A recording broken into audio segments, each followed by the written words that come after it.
Gail McMahon, and I'm with the Minneapolis Regional Labor Federation. I'm a member of Teamsters 120. Remember, I worked in a non-union print shop, and I was the first woman machine operator in my place.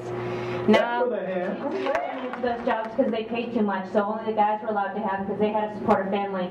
Well, I have to support a family too, so luckily because of the union I was able to do that.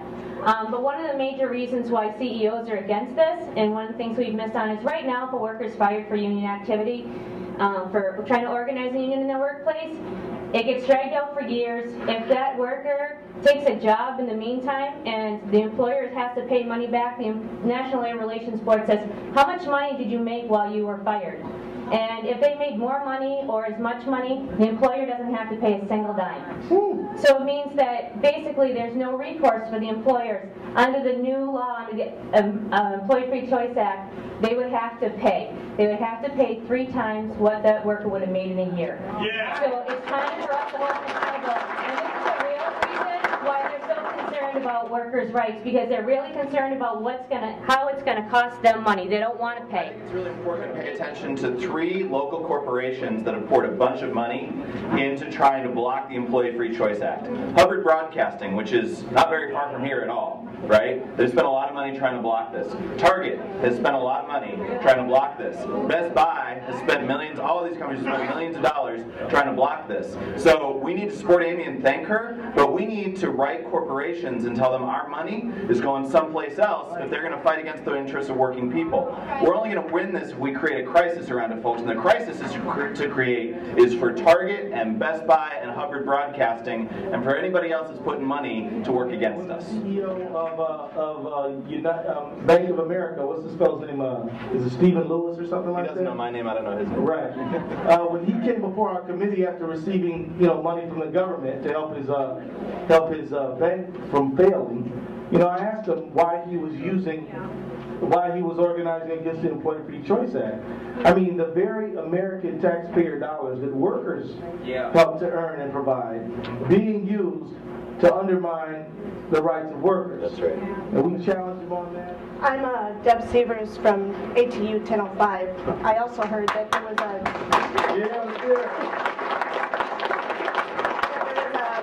big company that was getting bailout money to back this anti-free choice act. Well, let me tell you, that's kind of a little battle we have going on right now, because if you look at YouTube, just like Matt said, I'm jamming up one of these bank presidents because he's on a conference call, busted on a conference call, talking about how, we got TARP money and so what about it, and we're going to try to defeat the Employee Free Choice Act. So I'm like, well, that's immoral. Why are you doing that? How can you use the hard-working people's money in this country to then go out and lobby against the Employee Free Choice Act when we're the ones providing you with the sustenance you're getting to keep your bank afloat? He started equivocating. The main point was to embarrass him. He didn't have a good answer. He said that the answer was basically that he has a right or whatever. But you know what? The main idea is to shine a light on this. And so let's keep the heat on. Let's talk about action steps. We got the letter. We're thanking Amy. We want to thank Al Franken. We got to make sure that we are getting our voices out there. Does the Employee Free Choice Act take your secret ballot away? No. Does it give workers a right to organize if they get a majority of cards signed of the employees? Yes. Does the Employee Free Choice Act allow for a contract within 1 year by binding arbitration? Yes. And does it exact real penalties for employers who violate workers' rights? Yes. So that's what the bill does. We got to get the word out. Mike Zigares with the Letter Carriers in Minneapolis. And you're exactly right, Chief. We have to get beyond union halls. We got to bring it into our churches, into our poker games, talking to our families. We're out of state. We're fortunate that the majority of the Minnesota delegation is supporting EFCA. Yeah. Unfortunately, my representative is not. Who's that? Michelle Bachmann. I'm sorry, I tried. I worked hard to We can't let them off the hook either with this phony bill about the protection of the secret ballot. By the way, EFCA does not create majority sign-up. Majority sign-up was created when the National Labor Relations Act was founded in 1936. Yes. All it does is take the employer out of the equation. Yep. Period. Secret. Now, if if you follow this phony bill that they are trying to do, they would take majority sign-up out of the law as it exists now and make it even more difficult. So we need to talk to our friends out of state, make sure their representatives are. We have to get this as a forefront of conversation. It used to be you didn't talk about politics, religion. Everybody does now. This has to be number one on the agenda. Amen. Good point. I was going to say, talk to our churches and our mosques and our Unitarian societies, and also I think we need to talk to our local members and our co-workers. So. Well, you know, Polly, that's a good point. I've run into union members who are confused on this. Yeah. Because those ads are running all the time, and people are believing the ads. So we need union people out there talking and explaining it to them. I'm wondering if there's a time frame when this is likely to happen. Yeah, I think the bill. You just had a question about when the bill's going to be up and what the timeline is for us, and you and I were just talking about that the other day. So what we're hearing is that as soon as Senator Franken is in the Senate, they're going to roll. So the Senate should be hearing it first. You guys went first last time, stuck your necks out, got it passed. We know we have the votes in the House. So this could possibly be done before the Memorial Day recess. So we only have 6 to 8 weeks here to push back against the corporate message and make sure that Keith and all of our other elected representatives have the support to fight back when they hear from them. It's Mike McEntee. Hey, Mike, thanks for everything. Some advice to everybody in the room, because what you often see is the media will ask, well, we'll get a soundbite from Keith, we'll get a soundbite from Michelle Bachmann, or we'll get a soundbite from Keith, or we'll get a soundbite from John Klein, because they have opposite views on this thing. You know, that's fine, but you've got to remind the media and call them when you see it. When you see they're saying stuff that's not true.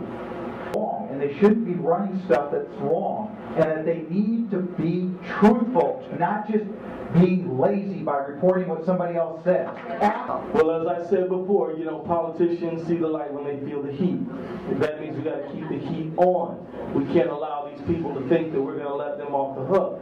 And we got a group in Congress called the Blue Dog Democrats, nice people, but, you know, they kind of tend toward, you know, the middle. And then this one, you know, the only thing in the middle is, what does Jim Hightower say? Roadkill. So we need to, so we need to continue to enforce it. I'm not afraid that we're not going to have the votes, but I am concerned, and I just want to keep the heat up, so that when it's time to roll this thing, we can roll it. Yes, sir. The president said he would sign if we get it to him. So. Barry Wine from the letter carriers. A couple of people made some remarks that I think that surfaced a point for me that I think is worth emphasizing here.